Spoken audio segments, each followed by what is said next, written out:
لبیک یا رسول اللہ، لبیک یا رسول اللہ، لبیک یا رسول اللہ، لبیک یا رسول اللہ، لبیک لبیک لبیک یا رسول اللہ، لبیک لبیک لبیک یا رسول اللہ۔ خود کو مٹا دیں گے ہم جان لٹا دیں گے، ناموں سے آقا پر سر کو کٹا دیں گے۔ لبیک لبیک لبیک یا رسول اللہ، لبیک لبیک لبیک یا رسول اللہ۔ خود کو مٹا دیں گے ہم جان لٹا دیں گے، خود کو مٹا دیں گے ہم جان لٹا دیں گے، ناموں سے آقا پر سر کو کٹا دیں گے۔ لبیک لبیک لبیک یا رسول اللہ، لبیک لبیک لبیک یا رسول اللہ، لبیک لبیک لبیک یا رسول اللہ، لبیک لبیک لبیک یا رسول اللہ، لبیک لبیک لبیک یا رسول اللہ۔ وَرَفَعْنَا لَكَ ذِكْرَكَ، صدق اللہ مولانا العظیم وصدق رسولہ النبی الکریم الرؤوف الرحیم۔ اللہم نور قلوبنا بالقرآن وزین اخلاقنا بالقرآن وادخلنا الجنۃ بالقرآن ونجنا من النار بالقرآن۔ قال اللہ تعالی وتبارک فی شان حبیبہ مخبرا وآمرا ان اللہ وملائکتہ یصلون علی النبی یا ایھا الذین آمنوا صلوا علیہ وسلموا تسلیما۔ الصلاۃ والسلام علیک یا رسول اللہ وعلی آلک واصحابک یا محبوب رب العالمین۔ الصلاۃ والسلام علیک یا رسول اللہ وعلی آلک واصحابک یا راحۃ العاشقین۔ تمام حمد و ثنا، تعریف و توصیف اللہ جل مجدہ الکریم کی ذات پاک کے لیے، جو خالق کائنات بھی ہے اور مالک ششہات بھی۔ اللہ جل وعلا کی حمد و ثنا کے بعد حضور نبی اکرم شفیع امم رسول محتشم نبی مکرم، اللہ کے پیارے امت کے سہارے، رب کے محبوب دانائے غیوب مالک رقاب امم فخر عرب و عجم، والی کون و مکان سیاہ لا مکان سید انس و جاں، سرور لالا رخاں نیر تاباں سر نشین مہوشاں، ماہ خوباں شہنشاہ حسینہ تتمہ دوراں سر خیل زہرہ جمالاں، جلوہ صبح ازل نور ذات لم یزل، باعث تکوین عالم فخر آدم و بنی آدم، نیر بطحا رازدار ما اوہا، شاہد ما طغا صاحب علم نشرہ، معصوم آمنہ احمد مجتبیٰ حضرت محمد مصطفیٰ صلی اللہ علیہ وآلہ وسلم کے حضور ناز میں اپنی عقیدتوں، ارادتوں اور محبتوں کا خراج پیش کرنے کے بعد، مقتدر علماء کرام، مشائخ اعظام، معزز محترم سامعین، صدر محفل عالی مرتبت جناب پروفیسر نذیر احمد چیمہ صاحب، السلام علیکم ورحمۃ اللہ وبرکاتہ۔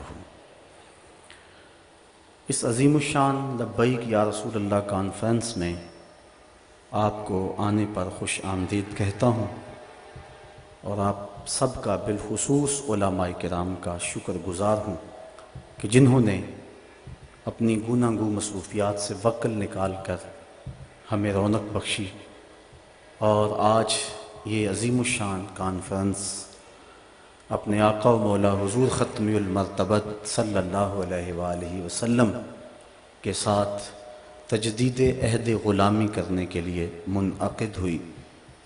اللہ تعالیٰ سب کی کاوشیں اپنی بارگاہ میں قبول فرمائے۔ اس وقت پوری دنیا کے جو معروضی حالات ہیں وہ آپ سب لوگوں کے سامنے ہیں۔ کابل سے کندھار تک، قلعہ جنگی سے دشت لیلا تک، تورا بورا سے تکریت تک، موصل سے بغداد تک، جاوا کے ساحل سے رباط کے کوچہ و بازار تک، نیل سے کاشغر تک، القدس سے کشمیر تک، دریائے آموں کے اس پار سے ڈھل جھیل کے کناروں تک، جس سمت بھی نظر اٹھائیں خون ہی خون بکھرا ہوا نظر آ رہا ہے۔ ہم نے لٹتے ہوئے بغداد کی کہانیاں بھی پڑھی، غرناطے کو ڈوبتا ہوا بھی دیکھا، اندلس کی سرزمین میں مسلمانوں کے قتل عام کے قصے بھی دیکھے، لیکن ان 2-3 اشروں میں جس انداز سے مسلمانوں کے ساتھ جبر و ظلم کی داستاں رقم کی جا رہی ہے، یہ ایک انوکھا، دل گداز اور روحوں کو چیرتا ہوا ایسا ماحول ہے کہ ہر دل دکھ سے بھرا ہوا ہے۔ کائنات کے ایک ایک گوشے میں آگ سلگ رہی ہے۔ ہمارے ساتھ کیا ظلم نہیں ہوا اور کون سا دکھ ہم نے نہیں سہا۔ ہمارے سروں سے بال نوچے گئے اور ان زخموں میں تیزاب چھڑک کر ہمیں دھوپ میں تڑپنے کے لیے چھوڑا گیا۔ یہ کل کی کہانی ہے۔ ہماری شارگوں کو کاٹا گیا اور جب خون بہہ گیا تو شارگوں میں پٹرول بھرا گیا۔ ہمارے جسموں کو آگ دی گئی اور جب وہ لاشیں تڑپتے تھے امریکی گنڈے کہے لگاتے تھے۔ کنٹینروں کے اندر جو شبرغان کی طرف جا رہے تھے اتنے لوگ بھر دیے گئے کہ جتنی ان میں گنجائش بھی نہیں تھی، اور جب وہ پیاس سے تڑپنے لگے تو ایک دوسرے کا پسینہ چاٹتے تھے، اور وہاں جا کر جب انہیں کھولا گیا تو دکھ بھری داستان سنانے کے لیے 2-3 کے علاوہ سب لوگ اپنے سروں پہ شہادت کا تاج رکھ چکے تھے۔ یہ کہانی بھی پرانی نہیں ہوئی کہ جب بغداد سے شعلے اٹھ رہے تھے، جب موصل کی گلیوں کے اندر ابلیس کا رقص تھا، جب اس قدر جنازے پڑے ہوئے تھے کہ کوئی دفن کرنے والا بھی نہیں تھا، اور قبرستانوں میں جب کوئی باقی جگہ نہ بچی تو لوگوں نے اپنے گھروں کے صحنوں میں قبریں کھودی۔ مجھے ام فاطمہ کی چیخیں آج تک یاد ہیں، جس کا سارا گھر اس کے سامنے لٹ گیا، جس کی آبرو پہ بھی حملے ہوئے۔ فلسطین کے اندر ابھی کل کی کہانی ہے کہ 100 بچوں کو ٹینکوں تلے رون دیا گیا۔ میں نے کعبۃ اللہ کی غربی دیوار کے ساتھ کچھ عورتوں کو لپٹ کے روتے ہوئے دیکھا۔ جب غور کیا تو وہ فلسطین کی خواتین تھی، اپنے رب کو اپنے دکھوں کی کہانی سنانے آئی تھی۔ ہمارے ساتھ بڑا کچھ ہوا، ہم نے بڑے دکھ سہے، ہمارے اوپر بڑے کچوکے لگے، ہم زخموں سے چور تھے، ہمارے کلیجے چیرے گئے۔ گوانٹا ناموبے کے جیل خانوں کے اندر 6x4 کے پنجروں میں ہمیں سردیوں میں برہنہ رکھا گیا۔ ہمارے ساتھ جبر کی داستانیں رقم کی گئی۔ ظلم کا کون سا طریقہ تھا جو آزمایا نہ گیا؟ بدر کی داستان اور شاب ابی طالب کی گھاٹیاں، طائف کے بازار، مکے کی گلیاں، اور پھر وہاں سے یہ قافلہ سخت جہاں کربلا کے تپتے ہوئے ریگزار میں کھڑا ہوا نظر آتا ہے۔ ہم نے گردنیں کٹائیں، ہم نے اس راستے کے اندر اپنے بچوں کو اپنے ہاتھوں پہ لے کے ظالم کے سامنے کھڑے ہو کر کے کہا کہ تم ہمارے جذبہ شہادت کو کیسے مان کر سکتے ہو؟ جو چل کے آ سکتے تھے وہ پاؤں کے بل بوتے پہ آ گئے، اور جو چل نہیں سکتے تھے ظالموں تیر آزماؤ، انہیں ہم گود میں اٹھا کے لے آئے ہیں۔ ہماری تاریخ بڑی تابناک ہے، ہماری تاریخ بڑی روشن ہے، ہماری تاریخ بڑی دلاویز ہے۔ ہم ہنس کے جان دینا جانتے ہیں۔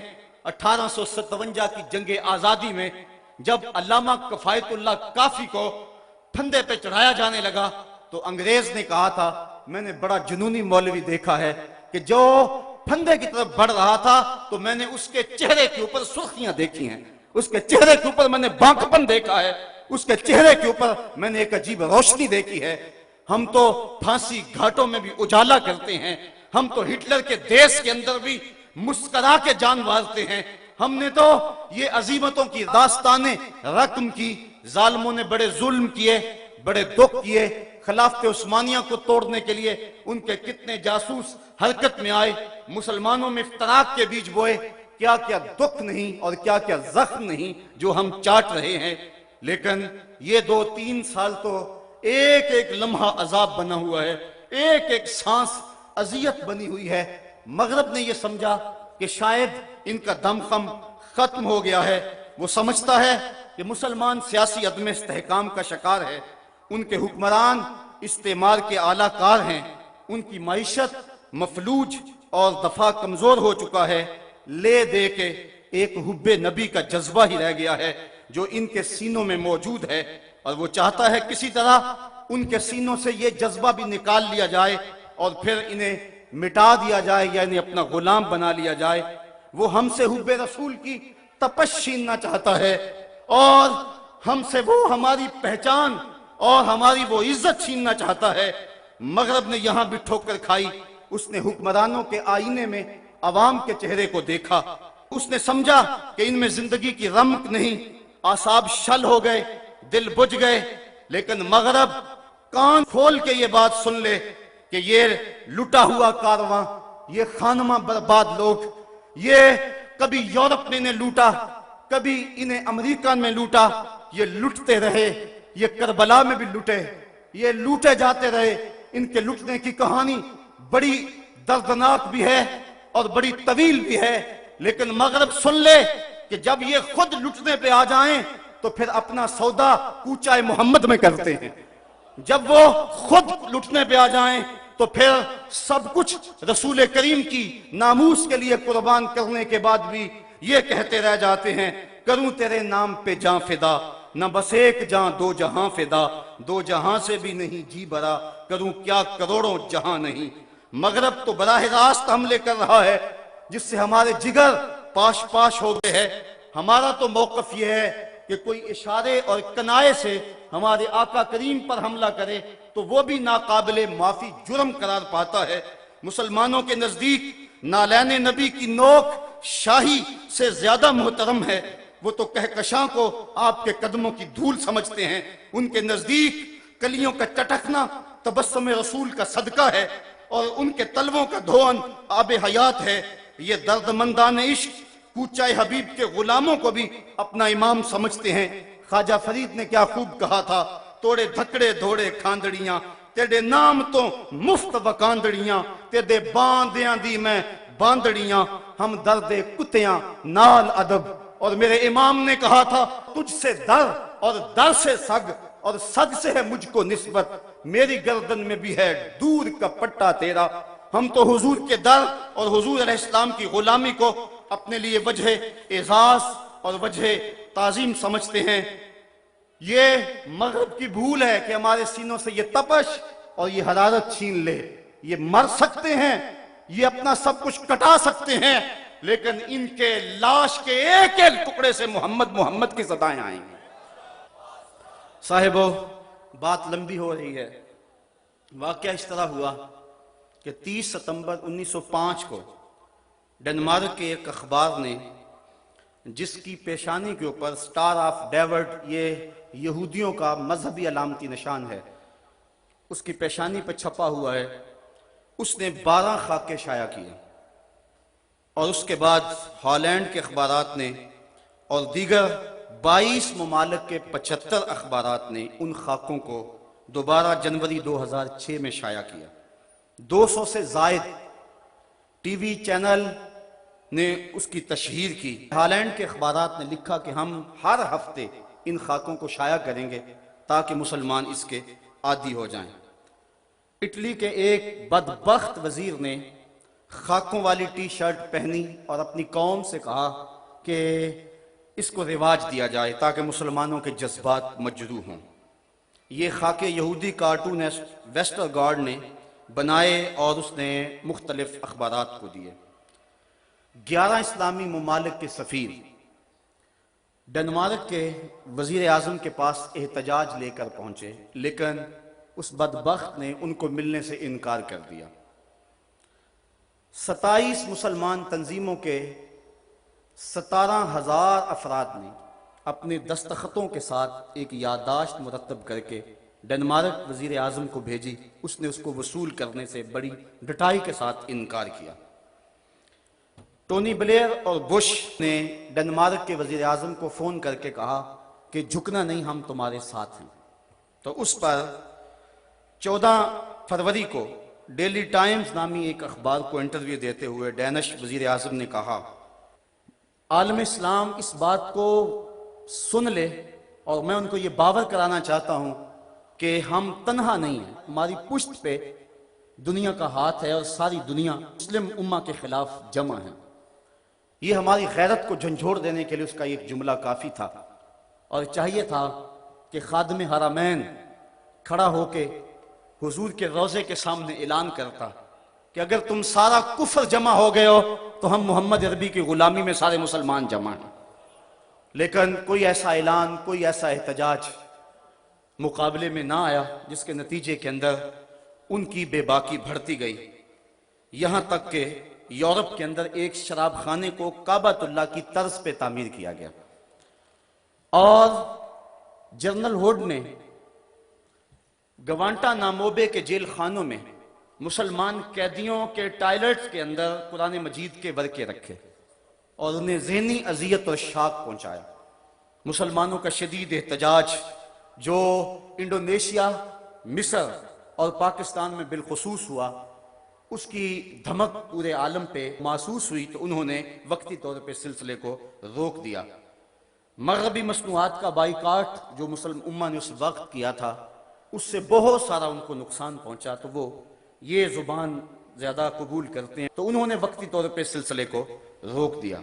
لیکن 2 سال گزرنے کے بعد 2008 میں دوبارہ انہوں نے یہ خاکے شائع کیے اور مسلمانوں کے جذبات پر آریاں چلائی گئی.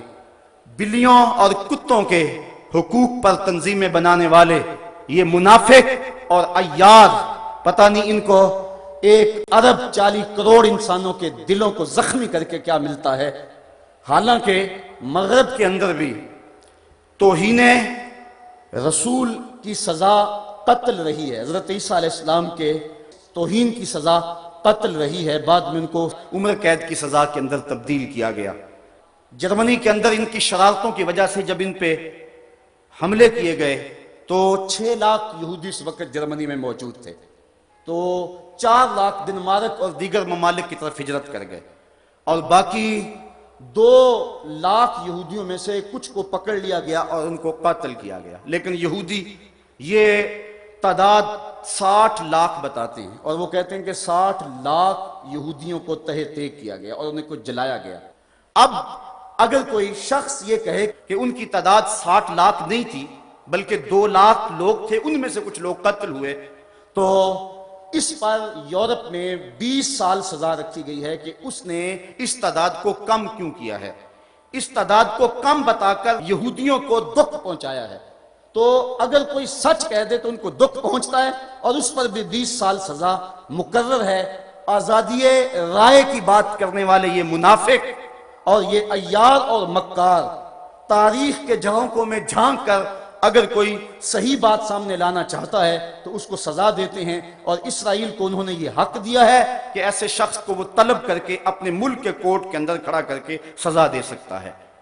جبکہ حضور علیہ السلام کی توہین، آقا کریم علیہ السلام کی توہین، قرآن مجید کی توہین، اس کو آزادی اظہار کے نام سے مغرب رواج دینا چاہتا ہے. صاحبو، یہ سب کیوں ہوا؟ ہمارے آقا و مولا کی توہین کائنات کے گوشے گوشے میں کیوں ہو رہی ہے؟ اور یہ پہلی مرتبہ ایسا ہوا کہ یہ ایک فیشن بن گیا اور تسلسل کے ساتھ یہ سلسلہ جاری ہے. اس کی ایک وجہ تو یہ ہے کہ مغرب نے دیکھا کہ مسلمان جگہ جگہ ذلیل خوار ہو رہے ہیں، اور ہم نے ان کو جگہ جگہ دکھ دیے، انہوں نے ہمارا کیا بگاڑ لیا. اب ان کے اوپر ہم اگر یہ حملہ بھی کریں گے تو وہ ہمارا کیا بگاڑ لیں گے. مسجد اقصیٰ کئی عرصوں سے اور کئی سالوں سے ان کے قبضے میں ہے، اور ان کو عرب آزاد نہ کروا سکے. بلکہ ایک عرب سے جب سوال کیا گیا کہ تم مسجد اقصیٰ آزاد تم کیوں نہیں کرواتے، تو اس نے 2 ٹوک کہا، آنا ابغی امارہ جدید، سیارہ جدید، حرمہ جدید. اس نے کہا مجھے نئی عمارت چاہیے، مجھے تو نئی بیوی چاہیے، مجھے نئی گاڑی چاہیے، باقی حکومت کا کام ہے، مجھے کوئی غرض نہیں۔ جب وہ گھوڑے کی ننگی پیٹھوں پہ بیٹھ کر میدان عمل میں اترنے والے جب وہ یہ بات کرنے لگ جائیں گے تو یہودی دلیر نہیں ہوں گے تو اور کیا ہوگا؟ تو یہودیوں نے یہ دیکھ لیا کہ مسلم امہ کے اندر بیداری پیدا نہیں ہو رہی، مسجد اقصی کتنے عرصے سے ہمارے قبضے میں اور وہ کچھ نہیں کر رہے، لہٰذا اب ان کے پیغمبر صلی اللہ علیہ وسلم پر بھی حملہ کرو تو یہ کچھ نہیں کر سکیں گے۔ بوسنیا، چچینیا، عراق اور دیگر مسلمان ممالک کے اندر ہماری خواتین کی آبرو ریزی کی گئی، ان کی عصمت پامال کی گئی، لیکن مسلمان کچھ نہ کر سکے۔ اس چیز نے بھی ان کو دلیر کیا۔ اس کے ساتھ ساتھ مسلمان حکمرانوں کی عیاشیاں، بلکہ برطانوی حکومت کے ساتھ بعض شہزادوں کی عیاشیوں پر مشتمل ویڈیو فلمز موجود ہیں، اور اگر کوئی بات کرنے لگتا ہے تو وہ کہتے ہیں یہ ہم لوگوں کے سامنے رکھ دیں گے، اور پھر سارے چپ ہو جاتے ہیں۔ تو اس حوالے سے امہ کے جو حکمران ہیں وہ عیاشیوں میں مبتلا ہیں اور مبتلا رہے ہیں، لہٰذا جو عیاشیوں میں مبتلا ہو جائے وہ اپنا سر ہتھیلی پہ لے کے سر میدان آنے کا عادی نہیں ہوتا، بلکہ وہ متاع زندگی کو ہی عزیز سمجھا کرتا ہے۔ ہمارا باہمی افتراق و انتشار یہ ان کو دلیر کرتا ہے، اور انہوں نے ہمارے اندر طرح طرح کی افتراق اور انتشار کے بیج بوئے ہیں۔ لارنس آف عربیہ، اس نے جب سلطنت عثمانیہ کو توڑا اور وطنیت کے نام سے انہوں نے قوموں کو تقسیم کیا، لیکن تھوڑی دیر کے بعد یہ آپس میں قریب ہو گئے، تو اس نے ایک بات کہی تھی۔ اس نے کہا تھا کہ اگر میں ان کے اندر ایسے اختلاف پیدا کرتا جس سے یہ فرقہ بندی کا شکار ہو جاتے تو یہ ایسے اختلاف تھے کہ صدیوں یہ اختلاف ان کے ختم نہ ہوتے۔ میں نے وہ جو صلاحیت وہاں ضائع کی، کاش کہ میں فرقہ واریت ان کے اندر داخل کر کے ان کو باہم آپس میں تقسیم کر دیتا، پھر کبھی بھی نہ جڑ سکتے۔ اس وقت بر صغیر دیکھ لیں، پوری دنیا دیکھ لیں، پھر انہوں نے اس منصوبے پہ عمل کیا۔ یہ ایک دکھتی ہوئی رگ ہے، اور یہ ایک ایسا دردناک دکھڑا ہے کہ جس نے ہماری امت کو چاٹ لیا ہے۔ حال یہ ہے کہ 1857 کی جنگ آزادی میں مدارس اجاڑے جا رہے تھے، علماء کو کالے پانیوں کی سزا دی جا رہی تھی، جزیرہ انڈمان میں علماء کو پھانسی گھاٹوں میں لٹکایا جا رہا تھا، اور علماء و مذہبی لوگوں کو ملازمتوں سے الگ کیا جا رہا تھا۔ اگر اس دور میں وائس رائے ہند ایک مدرسے کی بنیاد رکھ رہا ہو تو ہمیں سمجھنے کے لیے یہ کافی ہے کہ اس کے مقاصد کیا ہو سکتے ہیں۔ اس دور میں اگر کسی عالم دین کو 600 روپیہ ماہوار تنخواہ ملتی ہو تو یہ بات سمجھنے میں دیر نہیں لگتی کہ اس کو تنخواہ کیا حدیث پڑھانے کی دیتے تھے یا ان کے پس پردہ کوئی اور کام تھے جس کی وجہ سے انہوں نے جبہ و دستار والے لوگوں کو خریدا اور پھر امت میں تشدد اور تفریق کے بوجھ بوئے۔ اور یہ وہ دکھڑا ہے، اقبال تڑپ تڑپ کے رو رو کے کہتا رہا، دیکھ مسجد میں شکست رشتہ تسبیح شیخ، اور بت قدے میں برہمن کی پختہ زناری بھی دیکھ، چاک کر دی ترک نادانے خلافت کی قبا، سادگی مسلم کی دیکھ اوروں کی عیاری بھی دیکھ۔ یہ ہمارے لیے وہ بڑا دردناک دکھڑا ہے۔ سب سے پہلے یہ بات کہی گئی جس نے امت کے اندر تفریق پیدا کی کہ خدا اگر چاہے تو ایک لمحے میں کروڑوں محمد پیدا کر دے۔ یہ تھا وہ بر صغیر میں اختلاف۔ اور میں کہتا ہوں آج اگر کوئی ڈنمارک کے خلاف بات کرتا ہے تو میں گزارش کروں گا کہ وہ امت کے اندر جو اختلاف کی بنیاد ہے اس کو مٹانے کی کوشش کرے، اور جو کتابیں لکھی ہیں وہ لکھنے والے کو پیغمبر نہیں عام مولوی ہیں، وہ جرت کا مظاہرہ کرے اور بیچ چوراہے کے رکھ کے ان کتابوں کو آگ لگا دے اور بریت کا اظہار کرے کہ ان لوگوں سے ہمارا کوئی تعلق نہیں ہے۔ اگر کوئی حضور کی مثلیت کا قائل کل تھا ہم اس کی بھی نفی کرتے ہیں، اگر کوئی آج خاکے تراشتا ہے تو اس کی بھی نفی کرتے ہیں۔ اگر حضور کے ناموس سے لوگ مخلص ہیں تو ان کو یہ اعلان کرنا ہوگا کہ ہمارے بزرگوں نے جو کہا ہم ان کی نہیں مانتے، ہم مثلیت کے قائل نہیں ہیں۔ ہمارا آج عقیدہ یہ ہے کہ پوری کائنات کے اندر دوسرا محمد ممکن ہی نہیں ہے۔ خاکہ تو بڑی دور کی بات ہے، حضور کا تو سایہ بھی نہیں تھا۔ حضرت مجدد الفسانی علیہ الرحمہ نے بڑے واضح اور دو ٹوک انداز کے اندر اپنے اس موقف کو بیان کیا۔ آپ فرماتے ہیں مثلہ در عالم امکان متصور نیست، حضور کی مثل ممکن ہی نہیں ہے۔ خدا نے وہ سچائی پن چھڑیا جدے وچ محمد نو ٹالیا سی۔ خدا نے حسینہ جمیلاں دا منہ موڑ دیتا، محمد بنا کے قلم توڑ دیتا۔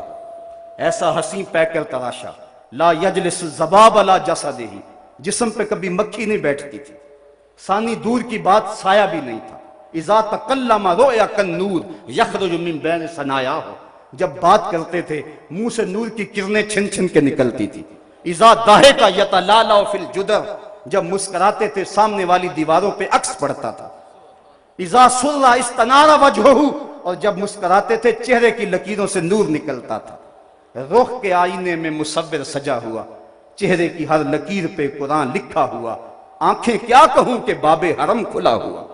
تو ایسا حسین پیکر تراشا، ایسا حسین نبی کہ کائنات کے اندر حضور کی مثل ممکن نہیں۔ علامہ فضل حق خیر آبادی نے امتناع النظیر کے نام سے اس دور میں ایک کتاب لکھی اور اس کے اندر اس بات کو ثابت کیا کہ کائنات کے اندر حضور کی نظیر مثل ممکن نہیں ہے، اور میرے امام نے اس پر مہر تصدیق لگاتے ہوئے کہا لم یاتی نظیرک فی نظر مثل تو نہ شد پیدا جانا، کہا تمہاری نظیر تو کائنات میں ممکن ہی نہیں میرے جانا، میرے دلبر محبوب، کائنات کے اندر تو آپ کا مثل ہو ہی نہیں سکتا ہے، ممکن ہی نہیں ہے۔ قدرت کے قلم نے کوئی دوسرا محمد تراشا ہی نہیں ہے۔ آج اگر ہم اتحاد امت کی بات کرتے ہیں اور اس سے بڑا اور سہانا خواب اور کیا ہو سکتا ہے، لیکن لوگوں کو گندگیوں کے ساتھ ہم کبھی بھی اپنے سینے سے لگانے کے لیے تیار نہیں ہے۔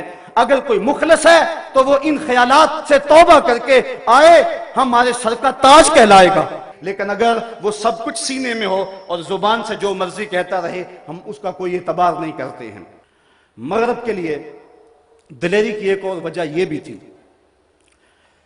دن رات اسلام کے خلاف مغرب کا میڈیا زہر اگل رہا ہے۔ اس وقت 73% ذرائع ابلاغ کے اوپر، میڈیا کے اوپر یہودیوں کا قبضہ ہے، 73%۔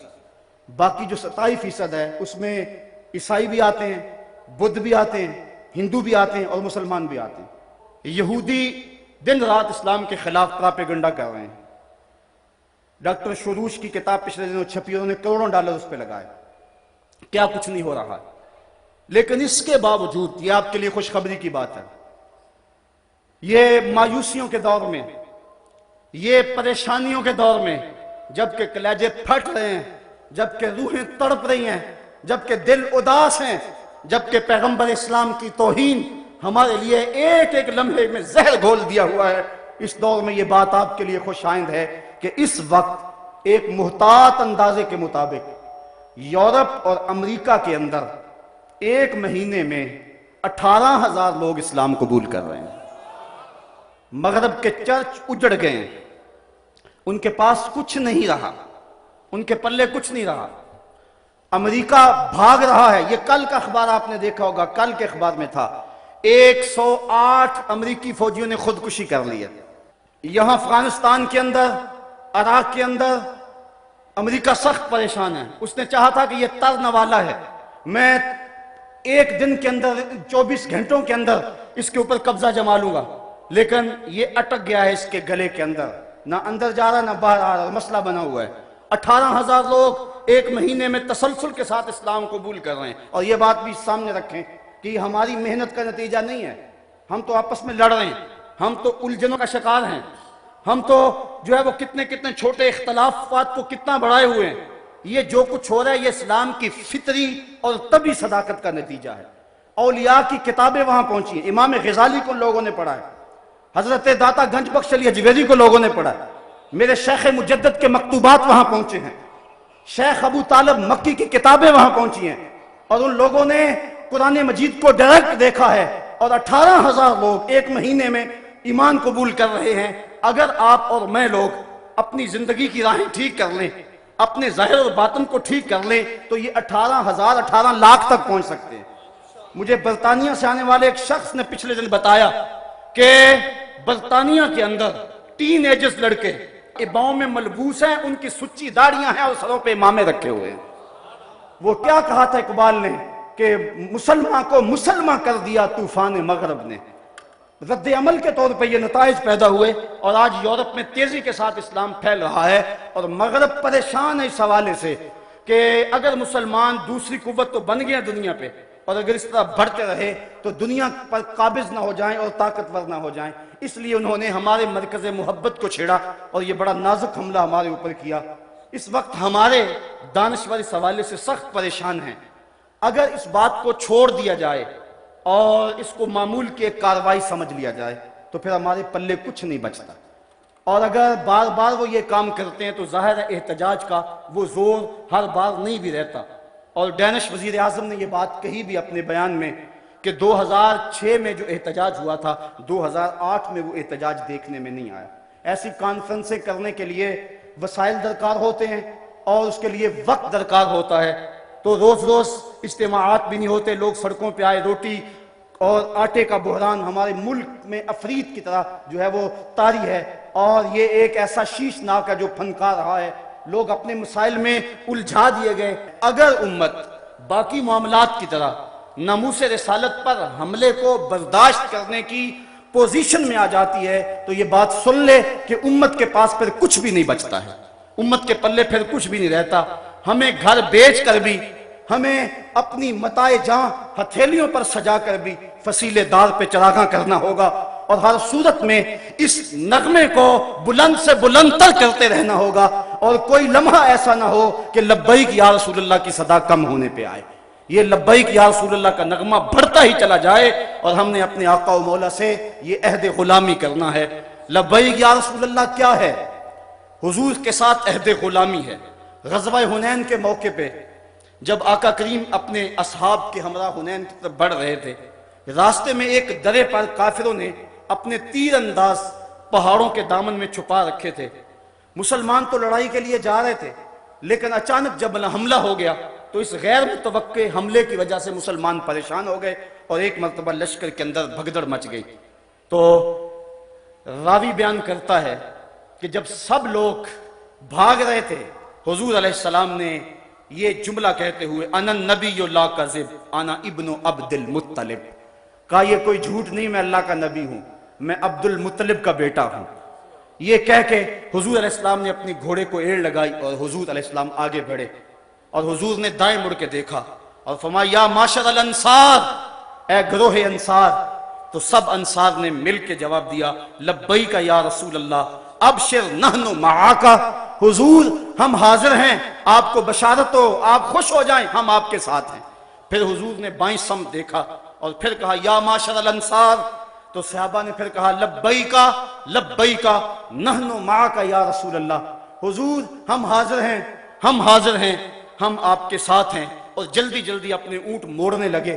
روایات میں پڑھا ہے کہ جب صحابہ اونٹ موڑتے تھے اگر کسی کا اونٹ سرکشی کرتا اور واپس نہیں مڑ رہا تھا اس نے اس کو بھی بوجھ سمجھا اور اونٹ سے چھلانگ لگائی اور دوڑتا ہوا حضور کے پاس آ گیا اور کہتا تھا لبیک لبیک نحن معک یا رسول اللہ صلی اللہ علیہ وسلم, حضور ہم حاضر ہیں, ہم حاضر ہیں, ہم آپ کے ساتھ ہیں.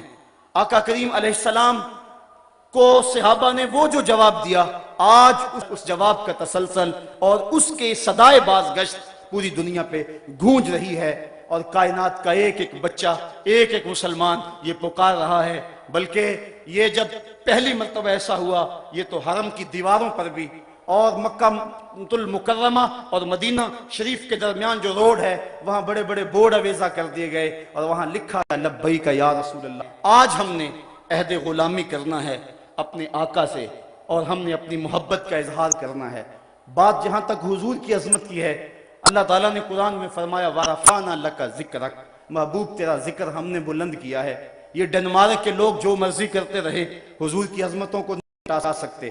چاند طرف منہ کر کے تھوکنے سے اس کی نوری کرنوں کو میلا تو نہیں کیا جا سکتا. وہ ہیرا کا چاند, وہ عرب کی روشنی, وہ آمنہ کا راج تلارا جس کے سر پہ وَرَفَعْنَا لَكَ ذِكْرَكَ کا تاج میرے رب نے رکھا ہے, اس کی عظمتوں کو کون گھٹا سکتا ہے. یہ ہمارا امتحان ہے, یہ ہماری آزمائش ہے کہ ہم اس سلسلے کے اندر کیا کرتے ہیں اور اس سلسلے کے اندر اپنا کردار کیا پیش کرتے ہیں. میرے آقا کریم نے جب بھی اپنے گستاخ کے لیے کسی شخص کو پکارا ہمیں تاریخ بتاتی ہے کہ اس نے لبیک کہتے ہوئے عرض کی حضور میں ایک لمحے کی تاخیر کے بغیر حاضر ہوں. ہمیں تاریخ بتاتی ہے کہ ایک بدبخت خالد الحزلی مکے میں بیٹھ کر حضور کی توہین کرتا تھا ایک دن حضور نے ابن انیس سے کہا ابن انیس میری بات سنو، تو انہوں نے جواباً کہا روحی لے روح کا فداؤن مرنی بما تشاء، حضور میری روح آپ کی روح پہ قربان ہو، آپ حکم تو کریں میں پورا کروں گا۔ تو آقا کریم نے فرمایا کہ میرا حکم یہ ہے کہ خالد حضلی کا مجھے سر لا کے دو۔ تو پھر انہوں نے یہ نہیں کہا کہ میں اکیلا ہوں، میں تنہا ہوں، وہیں سے اٹھے اور مکے کا سفر شروع کیا، اور 18 دن کے بعد واپس بھی آ گئے اور اس کا سر حضور کے قدموں میں ڈال دیا۔ تو جب آقا کریم علیہ السلام نے اس کو دیکھا تو آقا کریم نے اسے مبارک دی اور اپنا عصا عطا فرمایا اور فرمایا کہ یہ تیرے اور میرے درمیان حشر کے دن نشانی ہوگی۔ اور پھر حضرت ابن انیس رضی اللہ تعالی عنہ جب فوت ہونے لگے، آپ نے اپنے اہل خانہ کو وصیت کی جب میں مروں تو یہ میرا عصا جو ہے جو حضور نے مجھے عطا کیا میرے کفن میں لپیٹ دینا، تاکہ کل قیامت کے دن میں عصا لے کر حضور کے سامنے جاؤں۔ اور آقا نے کہا تھا کہ یہ میرے اور تیرے درمیان حشر کے دن نشانی ہوگی۔ میں جب یہ لفظ پڑھے تو میری روح کانپنے لگی، میرا دل پھٹنے لگا اور عجیب کیفیت میرے اوپر طاری ہو گئی۔ میں نے کہا ابن انیس تیرے پاس تو نشانی موجود ہے، حضور نے عصا دیا اور حشر میں تو نشانی پیش کر دے گا، اگر حضور نے ہم سے کوئی نشانی مانگی تو کیا نشانی ہمارے پاس ہوگی؟ حضور نے کہا کہ تم نے میرے گستاخوں کے لیے کیا کیا، تو ہم دیکھیں سوچیں گریبان میں جھانکیں کہ ہم کس طرح چین سے سو جاتے ہیں، کس طرح کھانا کھاتے ہیں، کس طرح پانی پیتے ہیں۔ حضرت امام مالک نے تو کہا تھا کہ دو ہی باتیں ہیں اس دھرتی پہ، یا مومن زندہ رہے گا یا گستاخ رسول زندہ رہے گا۔ کہا ایک ساتھ دو زندہ نہیں رہ سکتے ہیں۔ حضرت معاذ بن جبل نے گھوڑے سے اترنے سے انکار کر دیا جب یمن میں گئے، کہا مجھے پتا چلا تمہاری دھرتی میں ایک گستاخ رسول بستا ہے، جب تک وہ گستاخ یہاں موجود ہے میں اس دھرتی پہ قدم نہیں رکھ سکتا، اتنی دیر تک اتروں گا نہیں جب تک اس کا سر میرے سامنے نہیں ہوگا۔ تو یہ تھی ہمارے بزرگوں کی کہانیاں۔ تو میں کہہ رہا تھا، سوچ رہا تھا کہ ابن انیس تیرے پاس تو نشانی ہے، کاش ہمیں بھی نشانی مل جائے۔ عامر چیمہ شہید نے بھی ایک نشانی حاصل کر لی، غازی علم الدین شہید نے بھی ایک نشانی حاصل کر لی، غازی عبد القیوم نے بھی ایک نشانی حاصل کر لی۔ یہ ہیں وہ نشانیاں جو کل حضور کی خدمت میں لے کر حاضر ہوں گے۔ حضرت غازی علم الدین اپنی گردن کی ٹوٹی ہوئی ہڈی لے کر شامل ہوں گے، اور غازی عامر چیمہ شہید اپنے بدن کے اوپر ہٹلر کے بیٹوں کے لگائے ہوئے زخم لے کر حضور کے سامنے پیش ہوں گے۔ ان کے پاس تو نشانیاں موجود ہیں۔ پھر میں نے سوچا چلو لبیک یا رسول اللہ کانفرنس میں زور لگا کے لبیک یا رسول اللہ کہہ کے عہد تو کریں کہ اور ہمارے مقدر پھر ہماری یہ قسمت کہ ہمیں بھی کوئی نشانی مل جائے اور ہم بھی اس پہ ساری زندگی ناز کریں اور اپنے بچوں کو نصیحت کریں کہ اس کو ہمارے کفن میں لپیٹ دینا۔ آج اس نشانی کی طلب کے لیے، اس کی آرزو کے لیے، اپنے آقا سے عہد غلامی کرنے کے لیے اور اپنی جان، اپنا مال، اپنی صلاحیتیں، اپنا وقت، اپنی نسلیں حضور پر قربان کر دینے کے لیے اس عزم کے ساتھ لبیک یا رسول اللہ کا نعرہ بلند کریں۔ یہ ایک رسم نہ ٹھہرے بلکہ یہ تمہارے دل کے دھڑکن کی صدا ہو اور دل تمہارے آنسو اس کے صدا کے اندر جذب ہوں اور محبتوں کے ساتھ اپنے آقا سے عرض کریں لبیک یا رسول اللہ، لبیک یا رسول اللہ، لبیک یا رسول اللہ۔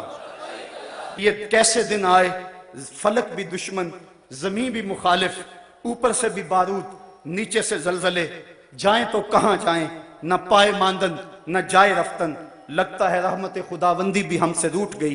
گناہگاروں کے کریم آقا، غریب پرور آقا، بندہ نواز آقا، ہم سے بھول ہوئی، ہم اقرار کرتے ہیں ہم سے بھول ہوئی، ہمیں معاف کر دیں۔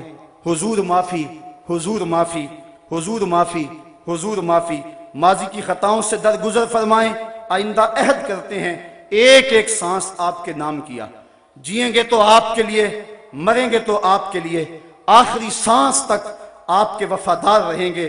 لبیک یا رسول اللہ، لبیک یا رسول اللہ، لبیک یا حبیب اللہ، لبیک یا رسول اللہ۔ یہ صدائے دل نواز میرے ساتھ لگا کے گنبد خضرا کے مکین کو گواہ بنائیں اور عرض کریں آقا ہم جو کچھ ہیں ماضی سے درگزر فرما دیں، آج ہم عہد کرتے ہیں کہ ایک ایک سانس آپ کے نام وقف کر دیں گے۔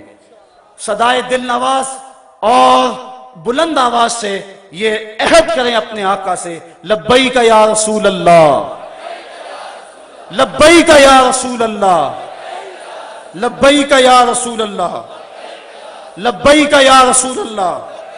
حضور ہم حاضر ہیں، ہمارے دل بھی حاضر ہیں، ہماری جان بھی حاضر ہے، ہماری نسلیں بھی حاضر ہیں۔ لبیک یا رسول اللہ، لبیک یا رسول اللہ، لبیک یا رسول اللہ۔ ہم اپنے آقا سے عہد غلامی کرنے آئے ہیں۔ اب صاحبو، ہم نے کرنا کیا ہے ان حالات کے اندر جبکہ چاروں سمت گستاخی رسول کی آگ جل رہی ہے، اور اگر ہم اس کو برداشت کرنے کی پوزیشن میں آ جائیں تو ہمارے ایمان کی اساس اکھڑ جائے گی۔ تو اس وقت سب سے پہلے تو ہم نے ناموس رسالت کی حفاظت کے شعور کو بیدار رکھنا ہے، جس کے لیے جلسے، جلوس، احتجاج، سیمینار، رسائل و جرائد کے اندر مضامین اور انٹرنیٹ پہ اس حوالے سے جو ہے مختلف مضامین ہم نے چھوڑنے ہیں اور پوری قوم کو اس حوالے میں بیدار رکھنا ہے۔ عالمی سطح تک ہم نے اس موقف کو پوری دنیا تک پہنچانے کی کوشش کرنی ہے۔ دنیا کی مختلف زبانوں کے اندر اپنے موقف کو ہم نے ٹرانسلیشن کر کے، اور دنیا کے پارلیمنٹ کے ممبر، صحافی، دانشور اور دوسرے مغربی ممالک کے تھنک ٹینک جو ہیں ان تک ہم نے اپنا موقف پہنچانا ہے کہ اس حوالے سے ہمارا موقف کیا ہے۔ ممکنہ حد تک مغربی مصنوعات کا بائیکاٹ ہم نے کرنا ہے۔ یہ پچھلے دنوں کے اندر ہم نے جب بائیکاٹ کیا تھا تو $344 ملین کا نقصان صرف ایک ان کی کمپنی کو ہوا تھا، جس کو میک ڈونلڈز کہتے ہیں، اور دنیا پر ان کی 31,000 شاخوں میں سے 721 شاخیں چند دنوں کے اندر بند ہو گئی تھی۔ اس وقت دنیا پر ہزاروں ملٹی نیشنل کمپنیوں نے جال بچھایا ہوا ہے، جن میں قابل ذکر 500 کمپنیاں ہیں، اور ان کے اندر 414 کمپنیاں جو ہیں وہ یورپ، امریکہ اور جاپان کی ہیں، اور ان میں سے زیادہ تر لوگ یہودی ہیں، اور یہ 30 سے لے کر 60% تک اپنی رقم اور اپنی آمدنی کا جو حصہ ہے وہ اسرائیل کی حفاظت کے لیے ادا کرتے ہیں۔ اس حوالے سے ہمیں بار بار سوچنا چاہیے۔ یہ میک ڈونلڈ جو ہے اس کا مالک امری فیران یہ کٹر یہودی ہے، اور یہودیوں کو جو لوگ سپورٹ کرتے ہیں ان پہ اس کا نام 3 نمبر پر ہے، اور ہم بڑے فخر سے ان کے ریسٹورنٹوں میں، ان کے ہوٹلوں میں داخل ہوتے ہیں، اور یہ اپنے لیے ہم نے اسٹیٹس سمبل بنایا ہوا ہے۔ میں یہاں سے جب گزرتا ہوں تو KFC کے اوپر ایک یہودی کی لگی ہوئی تصویر میرا کلیجہ چیرتی ہے۔ میں کہتا ہوں کبھی تو ہمارا مزاج یہ تھا، ہماری مائیں ہمیں کہانیاں سناتی تھی کہ 12 آئے 2 انگریز، اگلے نالوں پچھلا تیز۔ اس سے مراد پاخانہ اور پیشاب تھا، اور آج ان کی تصویریں جو ہیں وہ ہمارے سروں کے اوپر لگی ہوئی ہیں۔ ہمیں تو یہ درس دیا گیا تھا، من لم یجد صدقہ فلیلعن الیہود، تمہارے پاس اگر صدقہ دینے کے لیے کچھ نہ ہو، یہودیوں پر لعنت کر دیا کرو، اللہ صدقے کا ثواب عطا فرما دیا کرے گا۔ لیکن آج ان کی تصویریں ہمارے سروں پہ لگی ہیں، اور ہم ان تصویروں کے سائے میں بیٹھ کے زندگی کا عیش مناتے ہیں، اور زندگی کی خوشیاں اور زندگی کی بہاریں حاصل کرتے ہیں۔ یہ افسوسناک خبر ہے آج ہماری جو حالت ہے آپ سب کے سامنے، اور یہ کمپنیاں کرتی کیا ہے؟ ایک طرف تو اسرائیل کو سپورٹ کرتی ہیں، دوسری طرف یہ اپنی زبردست تشہیر سے ہمارے معاشرے کے اندر بے حیائی کو فروغ دیتی ہیں، اور دن رات وہ اس میں لگی ہوئی ہیں۔ مختلف سیمینار، مختلف واکس اور جشن بہارا کے نام سے، اس کے علاوہ بسنت میلہ اور میوزیکل پروگراموں کے نام سے یہ کمپنیاں ہم سے ہماری متاع حیات چھیننے کے لیے دن رات کوشش کر لی ہیں، اور یہ خطرناک قسم کی چال ہے، اور مسلمان اس کے اندر شکار ہو رہے ہیں۔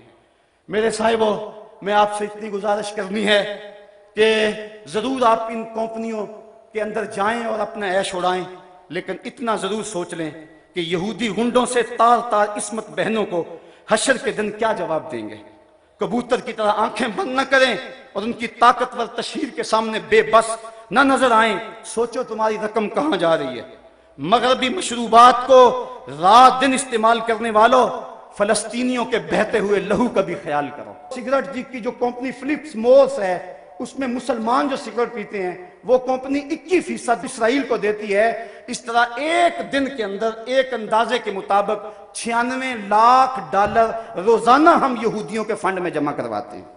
کبھی ہم نے سوچا ہم کیا کر رہے ہیں؟ کبھی ہم نے خیال کیا ہم کیا کر رہے ہیں؟ میک ڈونلڈز میں قدم رکھتے ہوئے مسلمانوں کی نوچی جانے والی بوٹیوں کو کبھی بھول نہ جانا۔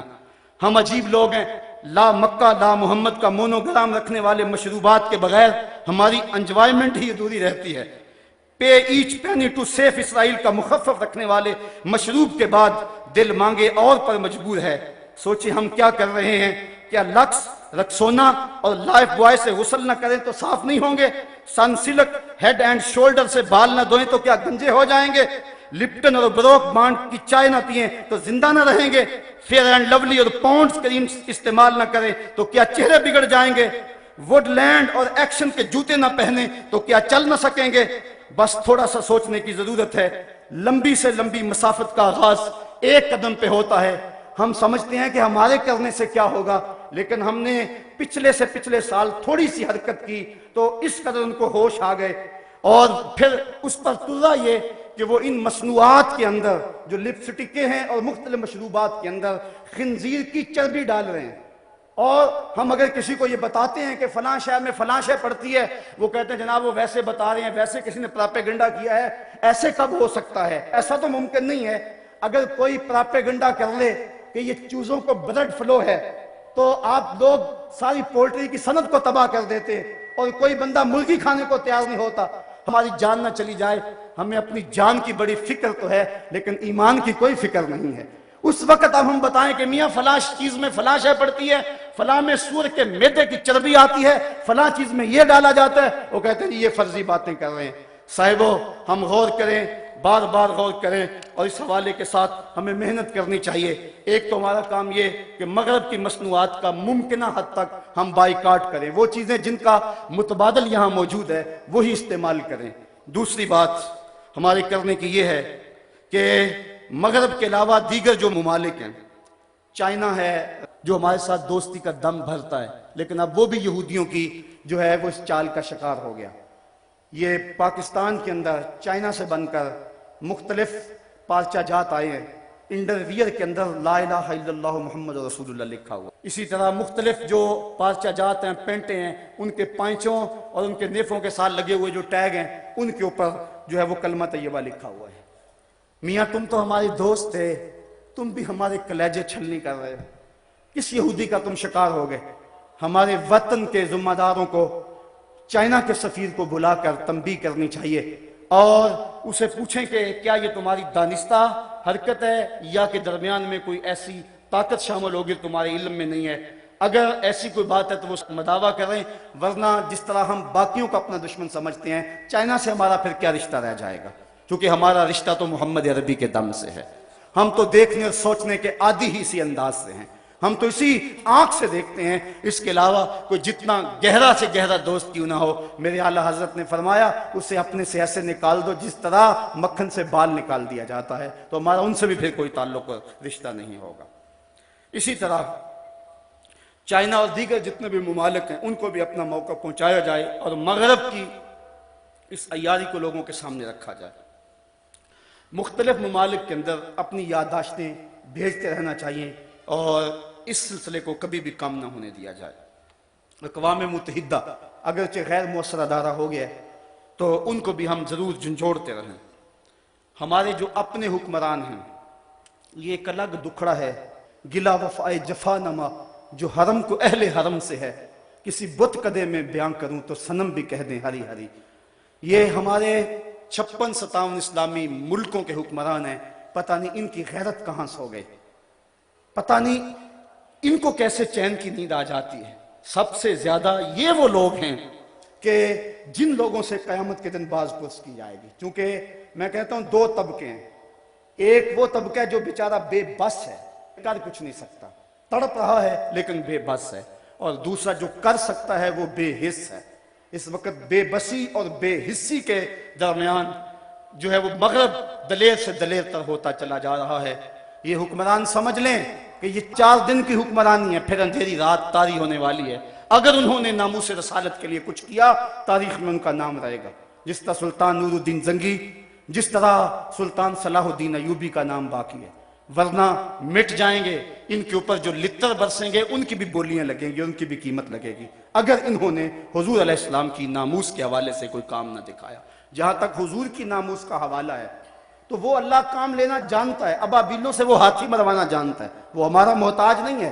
ابن حجر نے لکھا ہے اس بات کو کہ جب منگولوں نے پوری مسلم دنیا پہ قبضہ کر لیا، اور وہ دن بڑے دردناک دن تھے، جب بغداد میں خون بہ رہا تھا، جب غرناطہ لٹ رہا تھا، جب جامعہ نظامیہ کی لائبریری دجلہ کی موجوں کی زد پہ تھی، جب تہ خانوں میں پانی چھوڑ دیا گیا اور ہم نے 1.25 لاکھ لاشیں وہاں بھی اٹھائیں، وہ دن بڑے دردناک دن تھے تاریخ کے۔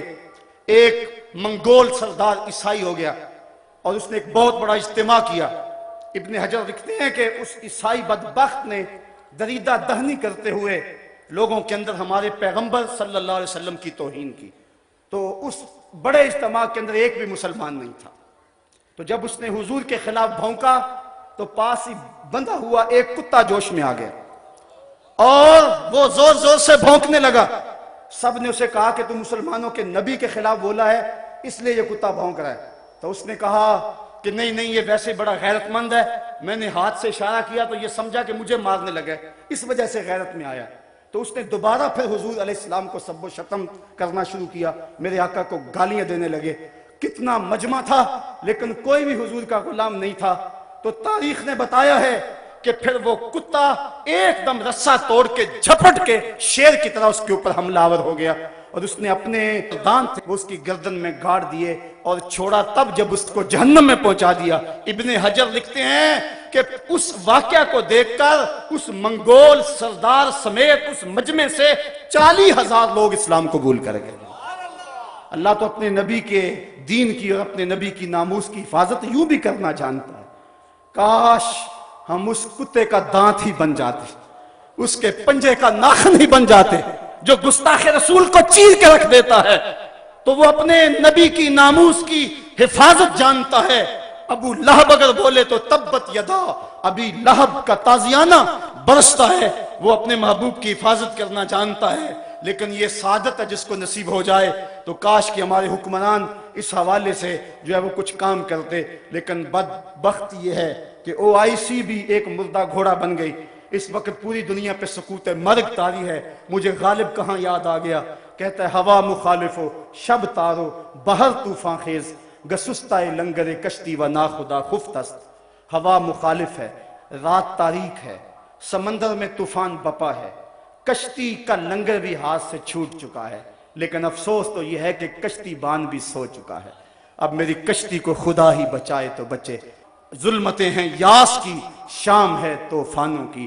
حکمرانوں کو اپنی حکومتیں بچانے کا چکر اور غرض ہے، انہیں نہیں پتا کہ کیا ہو رہا ہے، اور اس وقت امت مسلمہ کس عالم کے اندر ظلم و جبر کی چکی کے اندر کرا رہی ہے۔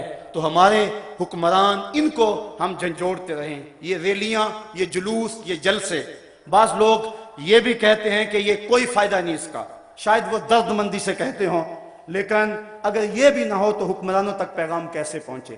یہ فکر اور یہ جذبہ اور یہ سوچ یہ کس طرح بیدار رہے؟ لوگ کہتے ہیں ریلیوں نے کیا کیا؟ میں کہتا ہوں کہ علم الدین کس نے پیدا کیا؟ یہ ان جلوسوں کا کمال تھا کہ اس نے اپنے بھائی سے پوچھا کہ بھائی یہ باہر لوگ جلوس نکالے ہوئے ہیں، یہ کس لیے نکال رہے ہیں؟ تو اس نے کہا تھا کہ حضور کی توہین کی گئی، اس لیے یہ مسلمانوں کے غیظ و غضب کا اظہار ہے۔ تو اس نے کہا کہ اگر کوئی ظالم کو قتل کرے جس نے آقا کی توہین ہی کی تو کیا ملے گا اس کو؟ تو اس کے بڑے بھائی نے مسکرا کے کہا اسے تختہ دار ملے گا۔ تو پھر اس نے کہا اچھا اگر یہ بات ہے تو پھر 100 بار سے اس کو قبول کرنے کے لیے تیار ہوں۔ ان جلوسوں نے، ان ریلیوں نے، ان جلسوں نے غازی عامر چیمہ شہید پیدا کیا، جس نے ہٹلر کے دیش کے اندر ظالم کے گریبان میں ہاتھ ڈالا اور عظیمت کی وہ داستان رقم کی کہ 15ویں صدی جس پہ ناز کر رہی ہے۔ آج عامر چیمہ کی قبر کو بھی لوگ سلام کر رہے ہیں۔ میں نے ایک سید زادے کو عامر شہید کی پائنتی پہ کھڑے ہو کر روتے ہوئے دیکھا، اور وہ یہ کہتا تھا ربا میں یہ نہیں کہندا کہ مینوں عامر چیمہ بنا دے، میں تو یہ کہنا دے قدماں دی خاک ہی بنا دے۔ حضرت غازی علم الدین کا جب جنازہ اٹھا، امیر ملت علیہ رحمہ فرماتے ہیں میں نے بڑے بڑے پہلوانوں کی باتیں سنی، بڑے بڑے بادشاہوں کا تذکرہ پڑھا، لیکن میرے دل میں کبھی یہ امنگ نہ جاگی، کبھی یہ آرزو نہ ہوئی کہ فلاں بادشاہ میں ہوتا، فلاں حکمراں میں ہوتا۔ لیکن جب غازی علم الدین کا جنازہ اٹھ رہا تھا، یہ جذبہ دل میں انگڑائیاں لے رہا تھا، کاش آج علم الدین میں ہوتا۔ تو یہ سلسلہ بھی جاری رکھنا چاہیے، جدید علوم و فنون میں دسترس حاصل کر کے ترقی کی راہوں کو کھولنا، یہ اس وقت مسلم امہ کے لیے بہت ضروری ہے۔ تاکہ ہم دنیا کی دوڑ میں شامل ہو سکیں. لیکن ہم کیسی عجیب قوم ہیں کہ جو ہمیں اعزاز دیتا ہے اسے حوالہ زندہ کرتے ہیں. ہماری قوم کو آبرو دی اور ہم بھارت کی آنکھوں میں آنکھیں ڈال کر بات کرنے کے قابل ہوئے، لیکن ہم نے اسی ڈاکٹر عبدالقدیر خان کو جو ہے وہ پابند سلاسل کر دیا. آج وہ زندہ کے پیچھے سسک سسک کے زندگی گزار رہا ہے.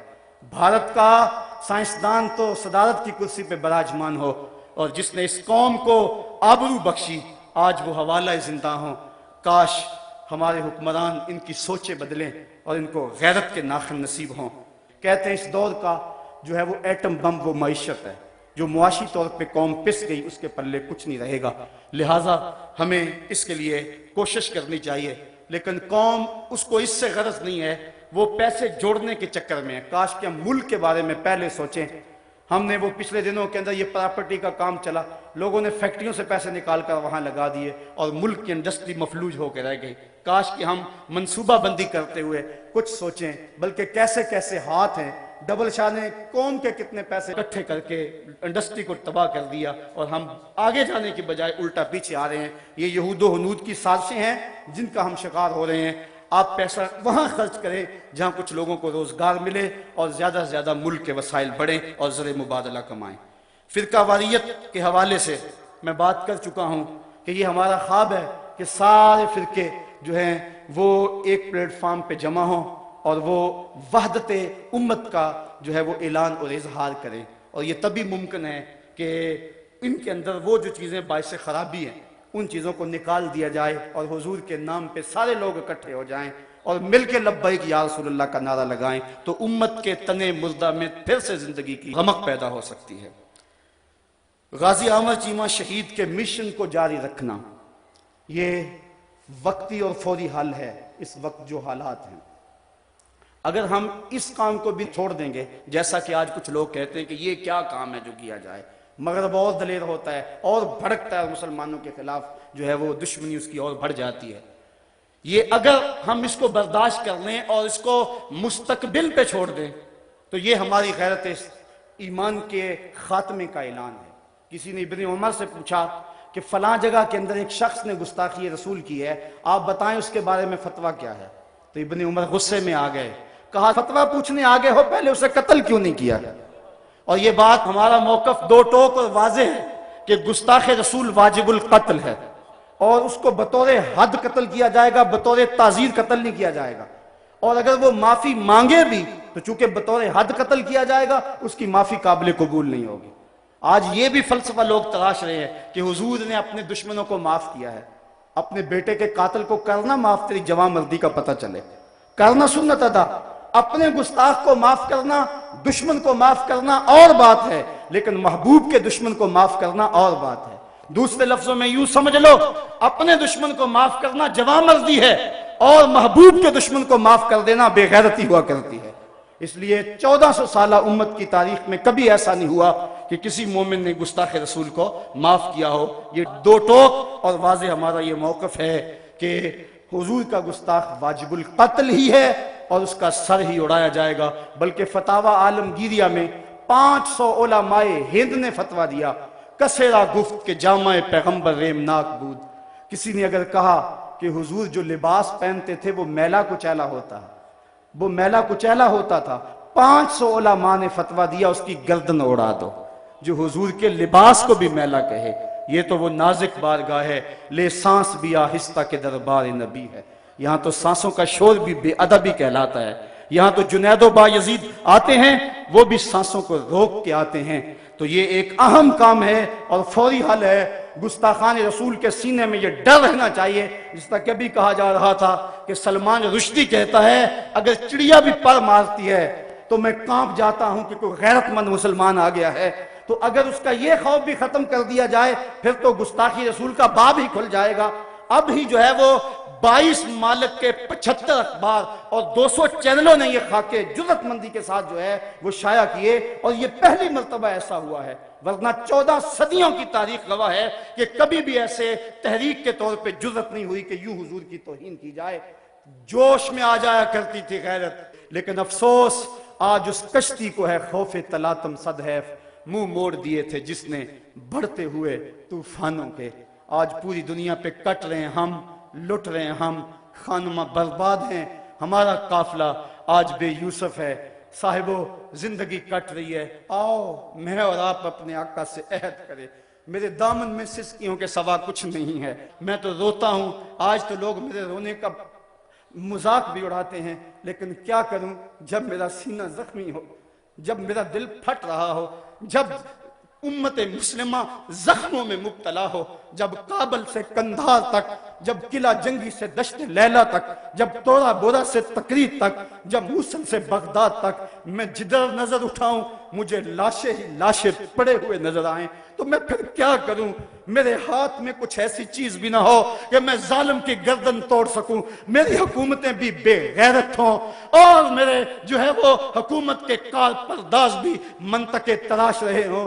جب بزدلی کو اعتدال پسندی کہا جا رہا ہو، جب بے غیرتی کو روشن خیالی کے نام دیے جا رہے ہوں، جب جہاد دب جانے کو کمپرومائز کہا جا رہا ہو، جب بدی سے مفاہمت کر لی گئی ہو، اور جب ہم زمینی حقائق کی بات کرتے کرتے اپنے نبی کی توہین کو بھی برداشت کرنے کے لیے تیار ذہن کر رہے ہوں، تو اس دور کے اندر بتاؤ میرے پلے کیا ہے؟ میں کیا کروں؟ میرے دامن میں اور کیا ہے؟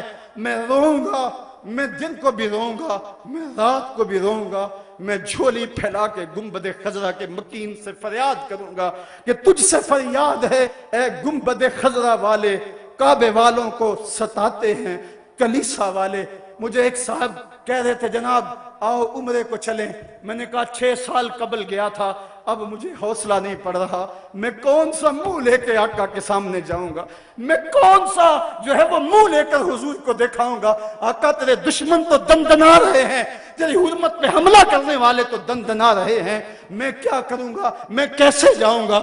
صاحبو زندگی کٹ رہی ہے، میں اور آپ موت کے لمحہ لمحہ قریب ہو رہے ہیں، موت تو آ ہی جائے گی، بہتر نہیں ہے کہ کوچہ محمد میں آئے، موت تو آنی ہے، مجھے مت ڈراؤ۔ لوگ کہتے تھے یہ خوفناک دور ہے، بم پھٹ جائے گا، کوئی کچھ کہہ رہا تھا، کوئی کچھ کہہ رہا تھا، میں نے کہا میں تو ڈھونڈ رہا ہوں موت کو کہیں ڈھونڈ کے لاؤ، میں تو لمحہ لمحہ موت کے پیچھے بھاگ رہا ہوں، لیکن جب تک موت نہیں آنی اتنی دیر تک تو میں منتظر رہوں گا۔ کیا اب بھی کوئی جینے کا جواز باقی رہ گیا ہے؟ اب بھی ہم جی سکتے ہیں کہ ہمارے آقا کی توہین ہو رہی ہو اور ہم جی رہے ہوں؟ ایک ایک سانس دکھن بن گیا ہے، ایک ایک سانس نیزے کی انی ہے جو کلیجے کو چیر رہی ہے، زخم ہی زخم ہے، تا حد نظر شعلے ہی شعلے چمن میں نظر آ رہے ہیں، امت لٹ رہی ہے، کٹ رہی ہے، پٹ رہی ہے۔ اے خاصہ خاصان رسل وقت دعا ہے، میں یہی عرض کروں گا حضور ہم سے روٹھ نہ جائیے، ہم نے غلطیاں کی، ہم نے زیادتیاں کی، ہم نے آپ کی سنت سے منہ موڑا، ہم نے دشمنوں کی سی شکلیں بنائیں، ہم نے جو آپ کی سنت کو کٹا کر نالیوں میں بہایا، ہم نے اپنے سروں کی مانگیں یہود و نصارہ کی طرز پہ سجائیں، ہم نے اپنی محافل کو حنوت کے طرز زندگی کے مطابق بنایا، ہم نے رسمیں حنا کے نام سے، ہم نے فیسٹیول کے نام سے بے حیائی پھیلائی، ہم نے مخلوط تعلیم کا ڈھونگ رچایا، ہم نے کیا کچھ نہیں کیا، تیرے دین کا جو ہے وہ حولیہ بگاڑ کے رکھ دیا۔ ہم خانقاہوں میں تھے تو صرف حق ہو میں لگے رہے، ہم منبر و محراب میں تھے تو ہمارے حجرے غیبت کی بدبو سے متعفن رہے، اور ہم اگر جو ہے وہ تاجر تھے تو ہم لوگوں کو لوٹنے کے چکر میں رہے، اگر طالب علم تھے تو بسوں کو وٹے مارتے رہے، اگر ہم استاد تھے تو ہم شاہی بچوں کو خاک بازی کا سبق پڑھاتے رہے۔ آج ہم نے آپ کے دین پہ اس کڑے وقت کے اندر جو تقاضے تھے ان کو پورا نہ کیا، ہمیں اقرار ہے، ہمیں 100 بار اقرار ہے۔ میرے آقا آج کا یہ اجتماع جو ہزاروں کی تعداد کے اندر اس علاقے کے طول و عرض سے جمع ہوا ہے، مجھے شکریہ بھی ادا کرنا ہے ان لوگوں کا جو نگر نگر سے یہاں پہنچے، جو بسوں کے قافلوں کی تیاری کے لیے کتنے دنوں سے لگے ہوئے تھے، اور مجھے اس شخص کو بھی خراج پیش کرنا ہے جس کے پاس وسائل نہیں تھے وہ سائیکل کی پچھلی کاٹھی کے اوپر کسی ایک آدمی کو بٹھا کے لے آیا. مجھے اس چاند گاڑی والے کا بھی شکریہ ادا کرنا ہے جو اپنی محبتوں سے لبیک یا رسول اللہ کا نعرہ لگاتے ہوئے اس کانفرنس کے اندر پہنچا. اور مجھے ان علماء کا بھی شکریہ ادا کرنا ہے جو اپنی بے پناہ مصروفیت کے باوجود وہ اس اجتماع میں پہنچے. یہ علماء ہی ہماری دھرتی کی زینت ہیں, یہی کائنات کے ماتھے کا زیور ہیں اور اس کے دم قدم سے کائنات کے اندر بہاریں ہیں. آج زمانہ بدل گیا, حالات تبدیل ہو گئے, لیکن صفہ کے چبوترے سے تعلق رکھنے والے یہ بوریا نشین انہوں نے دین کے پرچم کو سرنگو نہیں ہونے دیا. آج لوگ دولت کی محبت میں خونی رشتے بھول گئے لیکن یہ مسجدوں سے چمٹے رہے. دقیانوس, مسیتڑ, ملوانے, حلوہ خور, کیا کیا تانے ان لوگوں نے نہ سہے لیکن اس کے باوجود دامن دین کو نہیں چھوڑا. ان کی غربت نے دین کو عزت دی, ان کی ہر شکستہ آرزو دین کی آبرو بن گئی. پیوند لگے کپڑوں کے باعث اپنی ہی بستی میں اجنبی تو کہلائے لیکن ان بوریا نشینوں نے کبھی انگریز کی اترن نہیں پہنی ہے. ان کی 2 پیسے کی ٹوپی تاج شہی سے قیمتی ہے. آج امریکہ اور یورپ جس اسلام کے خلاف برسر پیکار ہے وہ حکمرانوں کا اسلام نہیں, ان دیوانوں کا اسلام ہے. آج علماء نے اپنی صفوں کو پھر جوڑنا ہے. میں کیا, میری اوقات اور میری حیثیت کیا, یہ علماء نے میرے اوپر شفقت کی. جو آئے میں تہہ دل سے ان کا مشکور ہوں اور جو کسی مجبوری کے تحت نہیں آ سکے مجھے ان سے بھی کوئی گلہ نہیں ہے. یقیناً وہ اس وقت دین کا کام ہی کر رہے ہوں گے, مجھے ان سے بھی شکایت نہیں کرنی چاہیے. تو یہ جو آپ لوگ آئے, تشریف لائے, میرے دل کی دھڑکنیں آپ کے لیے دعائیں دے رہی ہیں. اس عہد کے ساتھ آج ہم پھر رخصت ہوتے ہیں کہ ہم اپنے آقا کے لیے سر سے لے کر پاؤں تک حاضر ہیں. اپنے آقا کے لیے ہماری جوانیاں بھی حاضر ہیں, ہماری زندگی بھی حاضر ہے, ہماری ایک ایک سانس بھی حاضر ہے. اس نعرے کی لے کم نہیں ہونی چاہیے. یہ نعرہ فقط نعرہ نہیں, یہ دل کی دھڑکن ہے, یہ صدائے دل نواز ہے, یہ اپنے آقا نامدار سے سچا سچا اور کھڑا عہد غلامی ہے. اگر گلے سے اوپر بولنا ہے تو بے شک کوئی نہ بولے, لیکن اگر یہ دل کی دھڑکن کی صدا ہے تو آج میرے ساتھ پھر وہی نعرہ کہ یہ کیسے دن آئے, فلک بھی دشمن, زمین بھی مخالف, اوپر سے بھی بارود, نیچے سے بھی زلزلے, جائیں تو کہاں جائیں, نہ پائے ماندن نہ جائے رفتن. لگتا ہے رحمت خداوندی بھی ہم سے روٹھ گئی.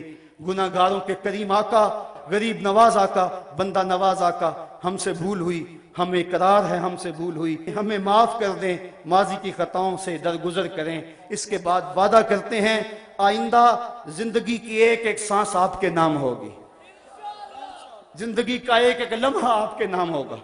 حضور ہم جیئیں گے تو آپ کے لیے, ہم مریں گے تو آپ کے لیے, ہماری سانسیں آپ کے نام وقف رہیں گی. لبیک یا رسول اللہ. حضور ہم حاضر ہیں, حضور ہم حاضر ہیں, حضور ہم حاضر ہیں, ہمارے دل بھی حاضر ہیں, ہماری جان بھی حاضر ہے, ہماری نسلیں بھی حاضر ہیں. لبیک یا رسول اللہ, لبیک یا رسول اللہ, لبیک یا رسول اللہ. ہم مغرب کے کلچر کا بائیکاٹ کرتے ہیں. آج کے بعد داڑھی نہیں مڈوائیں گے, آج کے بعد مغربی لباس نہیں پہنیں گے, رسم حنا کا بائیکاٹ کریں گے, مغربی تہذیب و تمدن کا بائیکاٹ کریں گے, مغربی مصنوعات کا بائیکاٹ کریں گے. آقا جیئیں گے تو تیرے لیے, مریں گے تو تیرے لیے. یہ قافلہ اب یہاں سے نکلے تو لبیک یا رسول اللہ کے نعرے لگاتا ہوا نکلے. اللہ آپ کو سلامت رکھے. پورے زور سے لبیک یا رسول اللہ, لبیک یا رسول اللہ, لبیک یا رسول اللہ, لبیک یا رسول اللہ, لبیک لبیک یا رسول اللہ, لبیک. نعرہ تکبیر, نعرہ رسالت, نعرہ رسالت. لبیک یا رسول اللہ, لبیک یا رسول اللہ, لبیک یا رسول اللہ, لبیک یا رسول اللہ, لبیک لبیک لبیک یا رسول اللہ, لبیک لبیک لبیک یا رسول اللہ. خود کو مٹا دیں گے ہم جان لٹا دیں گے ناموں سے آقا پر سر کو کٹا دیں گے لبیک لبیک لبیک یا رسول اللہ لبیک لبیک لبیک یا رسول اللہ خود کو مٹا دیں گے ہم جان لٹا دیں گے خود کو مٹا دیں گے ہم جان لٹا دیں گے ناموں سے آقا پر سر کو کٹا دیں گے